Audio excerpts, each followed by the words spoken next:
चलिए, good morning to all of you. हम लोग बिहार के करंट अफेयर में आज हम लोग क्या पढ़ेंगे, लोग विकसित बिहार के 7 निश्चय।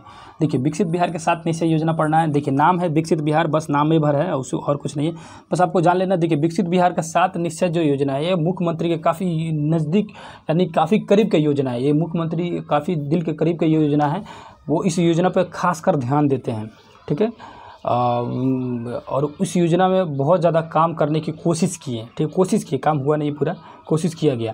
तो जो 7 निश्चय योजना जो पहले की जो योजना है, वो पहले भी योजना बनाया गया, फिर इस 2020 में इस 7 निश्चय योजना का 2.0 यानी कि सेकंड वर्जन चलाया गया, लेटेस्ट वर्जन चलाया गया। तो दोनों योजना को देखें, पुरानी योजना को सिर्फ एक बार रीडिंग दे लेना है, कौन कौन सी योजना चलाया गया था। तो पहली योजना जो है, उसको पहली योजना देखेंगे, आरक्षित रोजगार महिला का अधिकार, ठीक है, यानी कि महिलाओं को रोजगार देने की बात कही। उसके बाद देखेंगे तो हर घर नल का जल, हर घर जो नल का जल जो है, इसको पढ़ना। देखिए, काफ़ी इंटरेस्टिंग है, पढ़िए। ये जो योजना का मुख्य उद्देश्य होता है कि गांव में लगभग 2 करोड़ परिवारों को उसके घरों में पीने का जल उपलब्ध कराना है। इस निश्चय योजना को पूरा करने के लिए राज्य सरकार द्वारा 4 योजना प्रारंभ की गई। मुख्यमंत्री ग्रामीण पेयजल योजना, मुख्यमंत्री ग्रामीण पेयजल निश्चय योजना, मुख्यमंत्री ग्रामीण पेयजल गौर गुणवत्ता प्रभावित क्षेत्र निश्चित योजना, मुख्यमंत्री शहरी पेयजल योजना। जो ये ग्रामीण जो है, ये ग्रामीण को तो पता नहीं, ग्रामीण वाले बहुत सारे क्षेत्रों में तो आज भी जल पहुंचा नहीं है, लेकिन ये मुख्यमंत्री शहरी जल योजना जो है, क्योंकि मेरा घर खुद शहरी क्षेत्र में पड़ता है, आज भी नल तो लग गया लेकिन जल भाई नहीं आया। तो ये जो है ना, यहाँ बिहार में हर एक काम अधूरा होता है। ये मुख्यमंत्री का ये फेवरेट जो 7 योजना, उसमें भी पूरा नहीं होता है, तो बाकी योजना को तो भाई छोड़ ही दो। तो ये मुख्यमंत्री शहरी जल योजना जो है, आज भी पानी नहीं पहुँचा है। हो सकता है बहुत सारे बच्चे बोलेंगे कि हमारे घर पानी पहुँच गया। मैंने भी देखा कि बहुत सारे क्षेत्रों में पानी पहुँच गया, लेकिन आज भी हमारे क्षेत्र में पानी नहीं पहुँचा है। लगभग 1 साल से ज़्यादा हो गया होगा टाइम नल को लगे हुए। रोड आकर कबाड़ के रोड ख़राब करके चले जाते हैं, नल लगा देना है भाई, पानी तो आना नहीं है, ठीक है। उसके बाद वो चोर, वो भी नल भाई बाहर लगा के जा रहे हैं, चोर आ रहे हैं उखाड़ के वो भी लेके चले जा रहे हैं। एक से एक यहाँ पे लोग हैं भाई, क्या बोलोगे, ठीक है। तो उसके बाद देखेंगे क्या है नल जल योजना, तो समझिए हर घर नल जल योजना जो फ्लॉप रहा। उसके बाद नीचे देंगे तो आर्थिक हल युवाओं को बल। उसके बाद क्या है, तो हर घर बिजली लगातार, और बिजली लगातार ही मिल रहा है। उसके बाद घर तक पक्की गली नालियाँ, ये भी अधूरा है। आज भी हमारे शहर में नालियों के बहुत ही अभाव है, नाली बना ही नहीं है। उसके बाद नीचे देखेंगे तो शौचालय निर्माण, घर का सम्मान।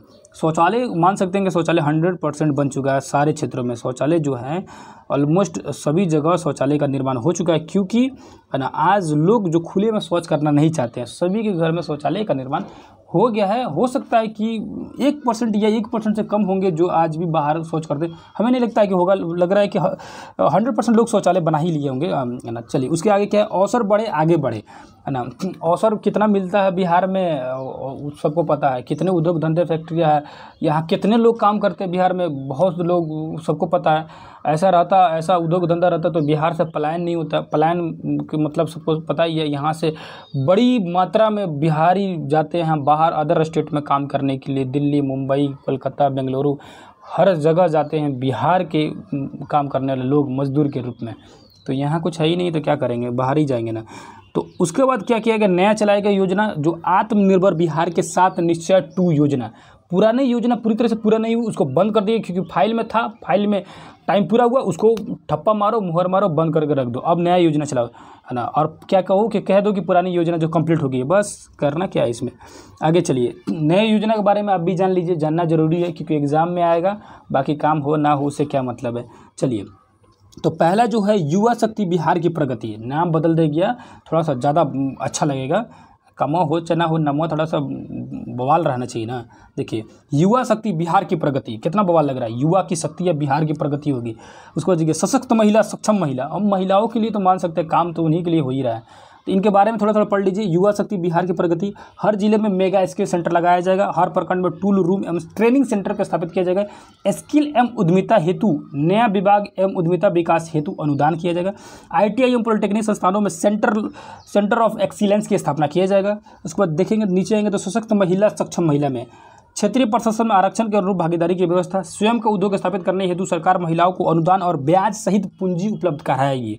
उसके बाद से उद्योगों में परियोजनाओं को लागत का 50% अधिकतम 5 लाख रुपये तक का अनुदान तथा अधिकतम 5 लाख रुपए का ब्याज मुक्त ऋण दिया जाएगा। यानी कि कहने का मतलब क्या है कि जो महिलाएं हैं उनको 10 लाख रुपए का ऋण मिल सकता है, यानी कर्ज आप ले सकते हैं, ब्याज आप सरकार से उद्योग के नाम पर उद्योग करने के लिए ले सकते हैं, महिलाएं ले सकती हैं। उनको 5 लाख रुपये क्या हो जाएगा, सब्सिडी के तौर पर छोड़ दिया गया। क्या किया गया, सब्सिडी, यानी कि 5 लाख रुपये देना ही नहीं है।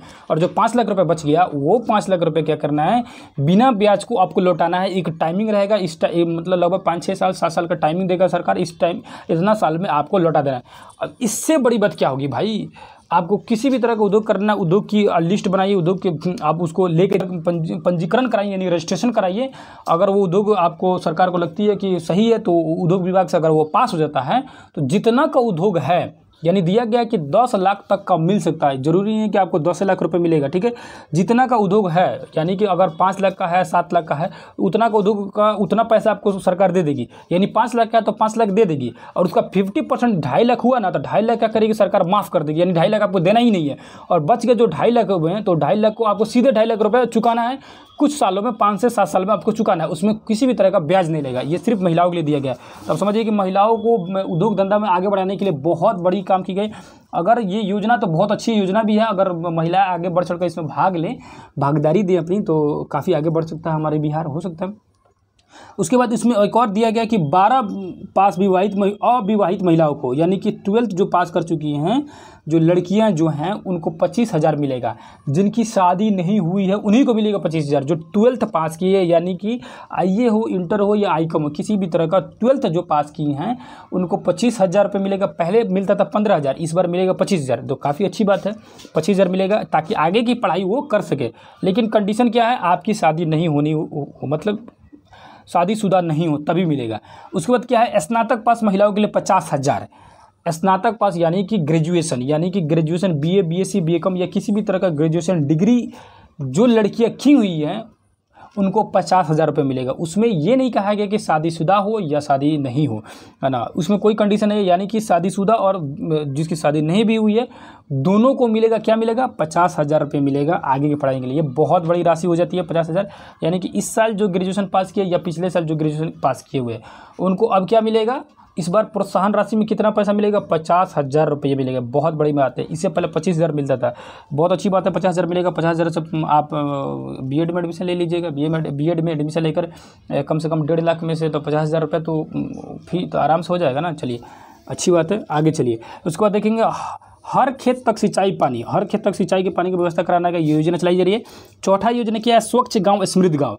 इसमें क्या कहा गया है, सबसे याद रखिएगा सोलर लाइट लगाने की बात कही गई, स्ट्रीट लाइट लगाने की बात कही गई, सोलर लाइट गांव में लगाने की बात कही गई है, ठीक है। उसके बाद नीचे आएंगे तो स्वच्छ शहर विकसित शहर, यानी शहरों को स्वच्छ बनाने के लिए व्यवस्था की गई। उसमें कचरा वगैरह का एक जगह उठा कर रखा जाएगा, साफ सफाई रखा जाएगा, गरीबी को दूर किया जाएगा, बहुत सारी चीज़ें उसमें ऐड किया गया है। उसके बाद देखेंगे तो सुलभ संपर्कता, यानी कि संपर्कता मतलब होता है कनेक्शन बनाना। तो कनेक्शन एक दूसरे से कैसे बनेगा, यानी कि एक गाँव से दूसरे गाँव से, एक शहर से दूसरे शहर से, या एक जगह से दूसरी जगह का कनेक्शन कैसे बनेगा, जब सड़क सही रहेगा। यानी कि मेन चीज़ है हम लोग की परिवहन, यानी ये रोड जो होगा अगर सही रहेगा तभी एक दूसरे से कनेक्शन बढ़िया से जुड़ पाएगा।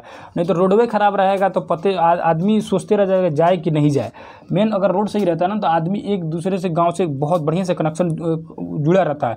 तो यानी कि वही उसी की बात कहेगा सुलभ संपर्कता, यानी संपर्क जोड़ने के लिए क्या किया गया है, ग्रामीण पथों की संपर्कता हेतु नई सड़कों का निर्माण किया जाएगा, ठीक है। शहरी क्षेत्रों में आवश्यकता अनुसार बाईपास और फ्लाईओवर का निर्माण किया जाएगा। जहाँ भीड़ वगैरह ज़्यादा लग रहा है वहाँ फ्लाईओवर बनाया जाएगा, बाईपास बना दिया जाएगा ताकि भीड़ शहरों में नहीं लगे। उसके बाद क्या है, 7वां नंबर है सबके लिए अतिरिक्त स्वास्थ्य सुविधाएं की बेहतर किया गया। देखिए बेहतर पशु स्वास्थ्य का प्रबंधन किया जाएगा, गांव-गांव तक लोगों को स्वास्थ्य सुविधाएं की बेहतर व्यवस्था कराया जाएगा। हृदय के छेद के साथ जन्मे बच्चों को निःशुल्क उपचार हेतु बाल हृदय योजना चलाई जाएगी। देखिए योजना चलाई जा रही है। देखिए इसको योजना जो वाला जो करंट अफेयर में टॉपिक में जो पहला हम जो पढ़ाए थे योजना ही बताए थे, जिसमें हमने पहले ही बता चुका है कि जो हृदय बाल योजना जो है इसमें पहले बताए थे जो भी बच्चे अगर जन्म के समय उनके हृदय में छेद रह रही है तो वैसे बच्चों को निःशुल्क यानी कि फ्री में आपकी इलाज हॉस्पिटल में की जाएगी। तो जिस क्षेत्रों में अगर ऐसे मरीज या ऐसे बच्चे पाए जा रहे हैं तो आप उनको बताइए, हॉस्पिटल में भेजिए, उनकी निःशुल्क यानी फ्री में उनको इलाज दिया जाएगा, ठीक है। तो ये योजना बिहार सरकार चला रही है, ये भी योजना काफ़ी अच्छी योजना है, ठीक है। उसके बाद देखेंगे तो यहाँ पे हैं बिहार के प्रमुख ऑपरेशन। ऑपरेशन क्या होता है, देखिए बहुत सारे कामों के लिए ऑपरेशन चलाए, ऑपरेशन सबको पता है, ऑपरेशन यानी कामों के लिए एक योजना बनाई जाती है ना। तो ये बहुत सारे इंपॉर्टेंट ऑपरेशन जो है आप उसको खुद से देखिए, आपको जो इंपॉर्टेंट लग रहा है उसको आप नोट डाउन कर लीजिए, मेरे दृष्टि से जो लगेगा हम उसको जरूर बताएंगे। तो पहला जो है ऑपरेशन कोबरा, देखिए सबको एक ट्रिक के माध्यम से एक छोटी छोटी कहानी सुनाकर याद कराएंगे ताकि आपका दिमाग में एक बार फिट हो जाए। कोबरा क्या है, कोबरा सांप है, सबको पता है। तो ऑपरेशन कोबरा जो है माफिया गिरोह को समाप्त करने के लिए, तो सांप जब डसेगा तभी ना आदमी मरेगा, तो आप माफियाओं को मारने के लिए, खत्म करने के लिए ऑपरेशन क्या चलाया गया, कोबरा चलाया गया। कौन सा ऑपरेशन चलाया गया, ऑपरेशन कोबरा। उसके बाद क्या है, ऑपरेशन टास्क फोर्स, नक्सलियों को खत्म करने के, नक्सलियों को उन्मूलन के लिए, उन्मूलन हेतु, यानी कि नक्सलियों को, देखिए नक्सल वाली समस्या ना बहुत बड़ी समस्या है, क्योंकि ये जो समस्या, नक्सली क्या करते हैं कि आते हैं, लड़ते हैं और छुप जाते हैं, वो सामने खुलकर आते नहीं हैं और उनको थोड़ा सा समझा पाना मुश्किल होता है। यानी कि ये जो टास्क जो है ना काफ़ी बड़ा टास्क है, इसीलिए इस ऑपरेशन को, यानी कि इस नक्सलियों को उन्मूलन के लिए जो ऑपरेशन बनाया गया उस ऑपरेशन का नाम ही रख दिया गया टास्क फोर्स, यानी बहुत बड़ी टास्क है, आपको बहुत बड़ी टास्क मिली है नक्सलियों को शांत करने के लिए। उसके बाद क्या है, ऑपरेशन उजाला। इसमें क्या है, मुजफ्फरपुर जिले में तत्कालीन कलेक्टर एवं जिला मजिस्ट्रेट राजबाला वर्मा द्वारा नगर के कुख्यात रेड लाइट एरिया को समाप्त करने थे। देखिए रेड लाइट एरिया क्या है सबको पता है, जिसको नहीं पता वो जान ले। रेड लाइट एरिया जो है उस एरिया में वैश्यावृत्ति वाला काम होती है, वैश्या वाला काम होती है, तो उस एरियाओं को, यानी कि सीधे सीधे वैसे वाला काम हो रही है, तो यानी कि वो अंधेरा वाला एरिया हो गया, अंधेरी एरिया होगी। उस अंधेरी एरिया में से वहाँ से उजाला की तरफ लाना, यानी कि उसमें सुधार करना, एक उजाला ही काम हुआ, यानी कि अंधेरे से बाहर निकालना। तो इसीलिए इस ऑपरेशन का नाम पड़ गया ऑपरेशन उजाला। जो बच्चे जानते होंगे रेड लाइट एरिया के बारे में वो सीधे सीधे रिलेट कर पा रहे होंगे कि ऑपरेशन उजाला क्या है, और एक बार में उसके दिमाग में फिट हो गया होगा। उसके बाद आएंगे तो operation black panther. Black panther क्या है, तो पश्चिम चंपारण में फैली दस्यु समस्या की समाप्ति के लिए नक्सलियों को, यानी ब्लैक पैंथर, एक तो ब्लैक पैंथर की भी जरूरत है नक्सलियों को समाप्त करने के लिए, है ना, और एक जो टास्क फोर्स है वो दोनों है क्या है, और नक्सलियों को खत्म करने के लिए। तो ब्लैक पैंथर जो है हमारे चंपारण के लिए, ठीक है, क्योंकि ब्लैक पैंथर से याद रखिएगा, क्योंकि बाघ जो संरक्षण वाला जो केंद्र है हम लोग का, वो ये पश्चिम चंपारण के वाल्मीकि नगर में है जो बाघ संरक्षण क्षेत्र बनाया गया, इसीलिए ब्लैक पैंथर से याद रहेगी, हमें लोग तरफ ब्लैक पैंथर मिलेगा चंपारण की तरफ में, ठीक है। उसके बाद आएंगे उसके नीचे क्या है, तो ऑपरेशन जगुआर। अंग प्रदेश और कोसी अंचल के दियारा में सक्रिय अपराधियों को सफाया के लिए, जो अंग जो है क्षेत्र है और दियारा जो क्षेत्र है उसमें क्या चलाया गया, जगुआर चलाया गया। जगुआर झपट्टा मारेगा, पकड़ के सबको खत्म कर देगा अपराधियों को। देखिए अंग क्षेत्र क्या है, अंग जो मिल रहा है, ऐसे जो बच्चे नहीं जानते वो सोच रहे होंगे अंग बिहार में कहाँ मिल गया भाई, ये अंग क्षेत्र कहाँ है। तो अंग जो क्षेत्र है उसको ध्यान देंगे यहाँ पर। ये जो सबसे पहले तो बिहार जो है, गंगा नदी निकल रही है बीचों बीच, कौन सी नदी है, ये गंगा नदी है जो बीचों बीच निकलती है। कितनी किलोमीटर है, 445 किलोमीटर है, बता चुके। बिहार में 445 किलोमीटर और पूरे भारत में 2525 किलोमीटर है। गंगा निकलती है गंगोत्री से बिहार में। यहाँ जो जिला है, यहाँ पे ये बक्सर जिला है, ठीक है, और यहाँ जो निकलती है भागलपुर है। तो ये जो क्षेत्र है ना, ये जो क्षेत्र है, ये क्षेत्र है, ये पूरा जो ब्लू कलर से इसको मार्क कर रहे हैं, ये क्षेत्र, इसी क्षेत्र को अंग कहते हैं। ये अंग हो गया, ये वैशाली हो गया, ये पूरा क्षेत्र मगध हो गया, ये नीचे में पटना मगध क्षेत्र में आ जाएगा, ये वैशाली हो गया, वज्जी वैशाली, ठीक है। तो ये सब क्षेत्र अलग अलग क्षेत्र है। तो जो अंग क्षेत्र है ये कौन सा क्षेत्र हो गया, है ना, इस क्षेत्र का नाम मान के ये याद रखिए कि इस क्षेत्र को बोलते हैं अंग। क्या है, अंग क्षेत्र है। अंग क्षेत्र ये भागलपुर क्षेत्र वाला एरिया है जो अंग क्षेत्र में आता है, ठीक है। तो अंग क्षेत्र में जो अपराधी गतिविधि जो बड़ा है उसी को खत्म करने के लिए कौन सा ऑपरेशन कौन सा चलाया जा रहा है, जो ऑपरेशन जो चलाया जा रहा है उस ऑपरेशन का क्या नाम है, यहाँ देख सकते हैं, यहाँ पे जगुआर जो है वो अंग क्षेत्र में चलाया जा रहा है, ठीक है। तो जो बिहार का ये जो मैप के द्वारा जो बता रहे हैं आपको, यहाँ पे जो बक्सर बताया अभी कि ये बक्सर जिला है, यहाँ पे अंग ये भागलपुर जिला है। तो अगर जिन बच्चे जो बिहार के, बहुत सारे वीडियो हम अपलोड कर चुके हैं जिसमें बिहार के भौतिक विभाजन, बिहार की नदियाँ, बिहार के पहाड़, बिहार से रिलेटेड ऑलमोस्ट सारे टॉपिक को बताया जा चुका है। अगर वो सारे वीडियो जो देखे होंगे उनको अच्छे से समझ आ रहा होगा, और जो नहीं देखे हैं तो आप ये चैनल के प्लेलिस्ट में जाएंगे, वहाँ पर बिहार का जो अलग एक बना हुआ है, टॉपिक बना हुआ है, उसमें जाएंगे, बहुत सारे आपको बिहार से रिलेटेड टॉपिक मिलेंगे, उसको आप देख लेंगे।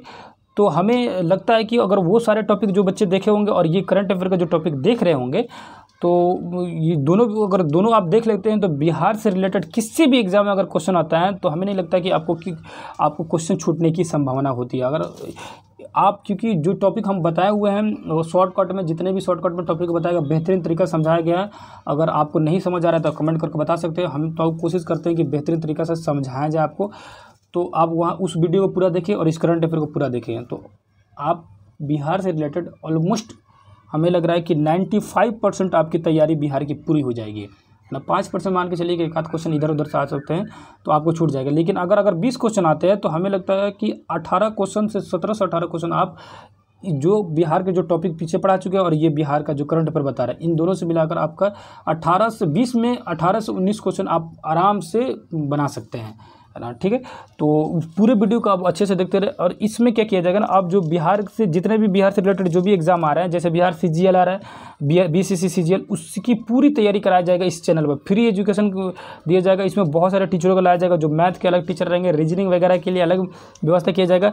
तो पहली बार होगा जो यूट्यूब पर जो बिहार के पूरे एग्जाम, जो भी एग्जाम आएगा इसके बाद से जितने भी एग्जाम आएंगे, जैसे बिहार CGL है, उससे आने वाला बिहार 67वें जो BPC, उसमें काफ़ी कम समय है, तो उसको थोड़ी सी उसकी तैयारी नहीं हो पा रही है, उसकी तैयारी नहीं कराया जा पा रहा है। तो आगे जितने भी एग्जाम आएंगे, जैसे CGL अभी आ रहा है और बिहार पुलिस वगैरह आएगा, या किसी भी एग्जाम आएगा बिहार से रिलेटेड, सबकी तैयारी करा जाए। यानी बिहार के एग्जाम के लिए एकदम फाड़ू चैनल बना देना है, जिसमें बिहार की कोई भी एग्जाम का टॉपिक नहीं छोड़ना, सिलेबस अनुसार बताया जाएगा। पहले फर्स्ट डे हम समझा देंगे, ये सारे टॉपिक खत्म हो जा रहा है। जैसे इसका फॉर्म CGL का कब तक फॉर्म भरना है, शायद मई तक है, 15 मई तक इसका फॉर्म भरना है, 15 अप्रैल से शुरू हो रहा है, 15 या 17 अप्रैल से शुरू हो रहा है और 15 मई तक फॉर्म भरना है। तो वो जब ये फॉर्म भरा जा रहा है और ये फॉर्म की जो टाइमिंग खत्म हो जा रही है, उसके बाद मई से क्या किया जाएगा, इसकी क्लास शुरू की जाएगी। पूरे एकदम सिलेबस को पहले दिन समझाएंगे, सिलेबस के अनुसार एक एक टॉपिक को पढ़ाया जाएगा और उसमें आप कमेंट कीजिएगा, जिस तरह का आपकी समस्या होगी उसको कमेंट कीजिएगा, आपको देखा जाएगा कमेंट को और उसमें सुधार करने की कोशिश किया जाएगा। तो इस कहने का मतलब यही है कि आप जो भी बच्चे CGL की तैयारी करना चाहते हैं या कोई और बच्चा है जो CGL करना चाहता है, उसको इस चैनल से जोड़िए, ज़्यादा से ज़्यादा को बच्चे को जोड़िए और ख़ुद आप इससे जुड़े रहिए और पूरी अच्छे से तैयारी कीजिए। ठीक है, और आपको जहाँ भी समस्या लगेगी आप बेधड़क पूछ सकते हैं, कॉन्टैक्ट नंबर दिया जाएगा, आपको वहाँ कॉल करके भी आप बात कर सकते हैं। ठीक है, व्हाट्सएप नंबर दिया जाएगा, अपनी समस्याओं को वहाँ पे व्हाट्सएप कर सकते हैं। ठीक है, तो आगे हम लोग देखते हैं क्या था। और जो हम लोग ऑपरेशन कर रहे थे, खुद की ऑपरेशन करने लगे। आगे चलिए, तो ऑपरेशन में क्या, अब जगुआर वाला हो गया जो अंग क्षेत्र में है। उसके बाद देखेंगे ऑपरेशन धनवंतरी जो ऑपरेशन है, अवैध और नकली औषधियों का नियंत्रण के लिए, यानी कि जो धनवंतरी नाम दिया गया है, दवाई सेक्टर, यानी दवा जो है डी फार्मा बी फार्मा करके जो मेडिकल शॉप जो खोल के बैठे हुए हैं भाई, दवाई वाला जो सेक्टर है काफ़ी पैसा भाई कमाने वाला है। इतना ज़्यादा भाई दवाई पे मार्जिन है कि क्या बोले भाई, सबको पता है दवाई 10 रुपये का बिकता 100 रुपये में। तो इसीलिए ऑपरेशन का नाम भी रखा गया ऑपरेशन धनवंतरी। देखो ये सब छोटे छोटे कहानी सुनाने का मेरा मतलब है कि ऑपरेशन का नाम आपको कंठस्थ याद हो जाए, एकदम दिमाग पर फिट हो जाए। तो धनवंतरी जो है दवाई बेचिए एकदम धनी के धनी हो जाएगा, धन है। तो आजकल बताइए भाई कि एक तो 100 रुपये 10 रुपये की दवाई 100 रुपये बिक रहा है, उसमें भी क्या है कि नकली दवाई बेच रहा है। अब बताओ नकली दवाई बिकेगा तो यानी 1 रुपये की दवाई 100 रुपये में बेचे, और जिसको दो उसको नुकसान भी होगा, एलर्जी भी होगा और साइड इफेक्ट होगा, तो आदमी खत्म भी हो जाएगा। तो नकली दवाइयाँ या अवैध रूप से दवाइयों का जो बिक्री पर रोक लगाने के लिए कौन सा ऑपरेशन चलाएगा, ऑपरेशन धनवंतरी। उसके बाद ऑपरेशन क्या है, ऑपरेशन मानसून से सीधे सीधे पता है कि वर्षा ऋतु। मानसून जो हमारे भारत में कहाँ से कब से शुरू होती है, जून के पहले सप्ताह शुरू होती है। नीचे से आता है, कहाँ से आता है, भारत के क्षेत्र ये नीचे से मानसून आता है। सबसे पहले केरल के मलाबार तट से मानसून शुरू होता है, इधर जाता है। तो हम लोग बिहार में जो आता है बंगाली खाड़ी जो आता है मानसून, यहाँ पे रामेश्वर की पहाड़ियों से झारखंड में से टकरा कर इधर आता है। देखिए ये सारे चीज़ को हम इस चैनल पर बहुत सारे टॉपिक को पढ़ा चुके हैं और बहुत सारे टॉपिक को अभी पढ़ाना बाकी भी है। तो आप इसीलिए बार बार बोला जा रहा है एकदम बेहतरीन तरीका से, ज्योग्राफी हो, हिस्ट्री हो, पॉलिटी हो, इकोनॉमिक्स हो, सारे विषय को इतना ज़बरदस्त पढ़ाया जाएगा कि आप देखते रह जाइएगा। ठीक है, तो मानसून से सीधे सीधे आपको पता है कि मानसून जो क्षेत्र है वर्षा से रिलेटेड है। यानी कि वर्षा क्षेत्र में क्या गया क्या कि अवैध रूप से वनों में क्या किया गया, वनों में शिकार करने को, शिकार पर रोक लगाया गया। यानी कि वर्षा के ऋतु में वन में जाकर लोग शिकार वगैरह करने लगते, उस पर रोक लेने के लिए ऑपरेशन मानसून चलाया गया। उसके बाद क्या गया, ऑपरेशन चाणक्य। ऑपरेशन चाणक्य जो है वो बाजारों वगैरह में मिलावट करके सामान को बेचने के लिए उसको चलाया गया ऑपरेशन चाणक्य। उसके बाद देखेंगे तो ऑपरेशन फ्लड मतलब बाढ़ लाना, तो दूध उत्पादन में बाढ़ ला देना है।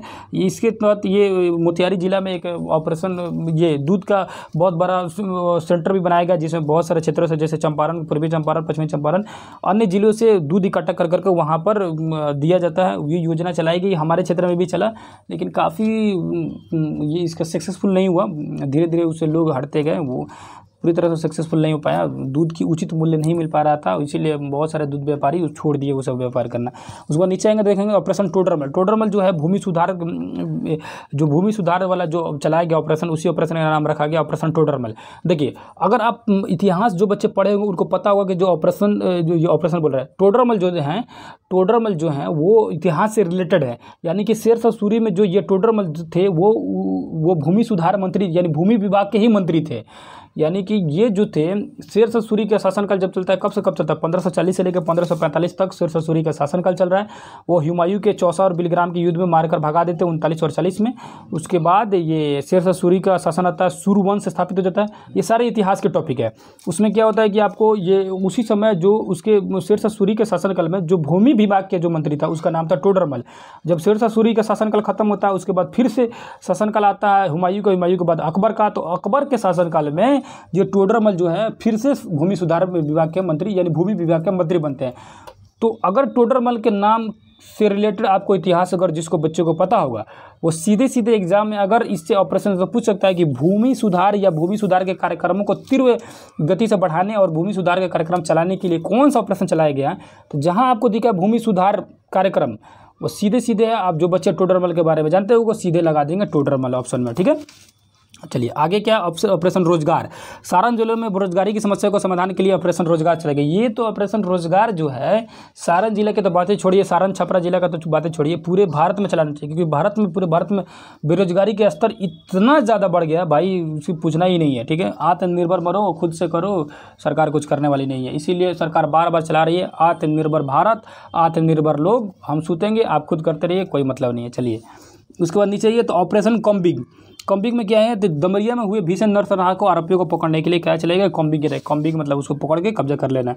उसके बाद नीचे आएंगे तो ऑपरेशन सिद्धार्थ माओवादियों उग्रवादियों को निपटारा करने के लिए प्रभावित क्षेत्रों में चलाया गया अभियान जिसके तहत सड़क स्कूलों में अस्पताल जैसी बुनियादी समस्याओं को मुहैया करने के लिए जोर दिया गया। देखिए ऑपरेशन सिद्धार्थ, अगर देखिए सिद्धार्थ एक नाम आपको याद आ रहा है, गौतम बुद्ध का बचपन का नाम सिद्धार्थ है। और जो ये गौतम बुद्ध की कहानी जिसको याद होगा अंगुली माल वाला, अगर जिसको याद होगा ये ऑपरेशन समझ जाएगा तुरंत ही। देखिए अंगुली माल वाला कहानी क्या था थोड़ा सा बता देते हैं।